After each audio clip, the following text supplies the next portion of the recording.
യുവാക്കളുടെ ഹരമായ നെഫ്ലിൻ, ഇപ്പോഴത്തെ താരമായ ഷറഫുദ്ദീൻ, അതുപോലെ സംഗീത് പ്രതാപ് എന്നിവരൊക്കെ ഒന്നിച്ചഭിനയിച്ച ചിത്രമായിരുന്നു ബോളിവുഡ് ടൈംസ് എന്ന ചിത്രം.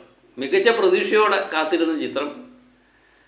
അതുപോലെ തന്നെ മുതനുണ്ണി അഫോഫേറ്റ് എന്ന വിനീതിൻ്റെ ചിത്രത്തിന് ശേഷം ഒരു വ്യത്യസ്തമായ ചിത്രത്തിന് ശേഷം അഭിനവ് സുന്ദർ നായക് സംവിധാനം ചെയ്ത ചിത്രം. എല്ലാം കൊണ്ടും മികച്ച രീതിയിലുള്ള പ്രതികരണം കിട്ടേണ്ട ഒരു ചിത്രമായിരുന്നു. എനിക്ക് തോന്നുന്നു ഈ ചിത്രം ഇറങ്ങിയതിന് ശേഷം മികച്ച യൂട്യൂബ് ചാനലുകളൊക്കെ നോക്കുമ്പോൾ മികച്ച അഭിപ്രായങ്ങളൊക്കെ കേട്ടു.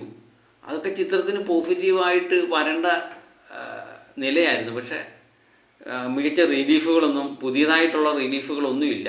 അതൊന്നും ചിത്രത്തിന് യാതൊരു ഗുണവും പറ്റിയിട്ടില്ല എന്നുള്ളതാണ് നമ്മൾ കളക്ഷനൊക്കെ നോക്കുമ്പോൾ കൃത്യമായിട്ട് മനസ്സിലാകുന്നത്.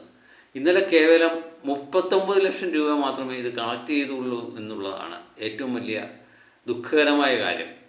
പുതിയ റിലീഫൊന്നുമില്ല. 8ാമത്തെ ദിവസം പിന്നിട്ടു.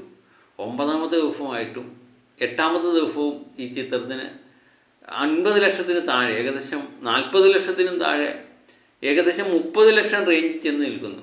അത് കൃത്യമായിട്ട് കണക്ക് പറയുകയാണെങ്കിൽ ദൃശ്യം 22 ദിവസവും 23 ദിവസത്തിന് മുമ്പ് റിലീഫായ ദൃശ്യവുമായിട്ട് തുലനം ചെയ്യേണ്ട അവസ്ഥയിലേക്ക് ചെന്നിരിക്കുന്നത്. ബോളിവുഡ് ടൈംസിൻ്റെ കളക്ഷനേക്കാൾ മുകളിലാണ് ദൃശ്യത്തിൻ്റെ കളക്ഷൻ.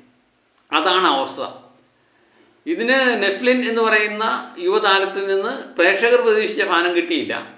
അതുപോലെ യൂട്യൂബറുകാരൊക്കെ നല്ല മികച്ച അഭിപ്രായമൊക്കെ റിവ്യൂ പറയുന്ന പ്രമുഖ റിവ്യൂറൊക്കെ മികച്ച അഭിപ്രായം പറയുന്നത് കേട്ടു. അതൊക്കെ ചിത്രത്തിന് ഗുണമായി വരേണ്ടതാണ്.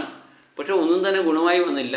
പിന്നെ മഴക്കാലം, അവധിക്കാലമല്ല എന്നുള്ള പ്രത്യേകത, ഇതൊക്കെ ചിത്രത്തെ ബാധിച്ചിട്ടുണ്ട്. ഇത് വിജയിക്കുമോ ഇല്ലയോ എന്നുള്ളത് പലരും ചോദിക്കുന്നുണ്ട്. വിജയിക്കാനുള്ള സാധ്യത വളരെ കുറവാണ്. പരാജയത്തിലേക്കാണ് ചിത്രം നീങ്ങിക്കൊണ്ടിരിക്കുന്നത്. കേവലം വേൾഡ് വൈഡ് കളക്ഷൻ നമ്മൾ പ്രതീക്ഷിക്കുന്നത് 16 കോടിക്ക് അടുത്താണ്. ഇന്നുകൊണ്ട് 16 കോടി പിന്നിടും എന്ന് തന്നെയാണ് മനസ്സിലാകുന്നത്. ഇതിൻ്റെ കൃത്യമായിട്ടുള്ള വിവരങ്ങൾ പുറത്തു വന്നില്ലെങ്കിലും ഇതിൻ്റെ ബഡ്ജറ്റ് ഏകദേശം 10-15 കോടി റേഞ്ചിൽ തന്നെ നിൽക്കും എന്ന് തന്നെയാണ് മനസ്സിലാകുന്നത്. 10 കോടി മുതൽ 15 കോടി വരെ ബഡ്ജറ്റ് ഉണ്ടാകാൻ സാധ്യതയുണ്ട്. അങ്ങനെയെങ്കിൽ ഒരു ഏകദേശം 25-30 കോടി എങ്കിലും വേൾഡ് വൈഡ് കളക്ഷൻ കിട്ടിയില്ലെങ്കിൽ ഈ ചിത്രം വിജയിക്കാനുള്ള സാധ്യത കുറവാണ്. ഇപ്പോഴത്തെ നോട്ടം അനുസരിച്ച് ഒരു കാരണവശാലും 20 കോടി പോലും എത്താനുള്ള സാധ്യത വളരെ കുറവാണ്.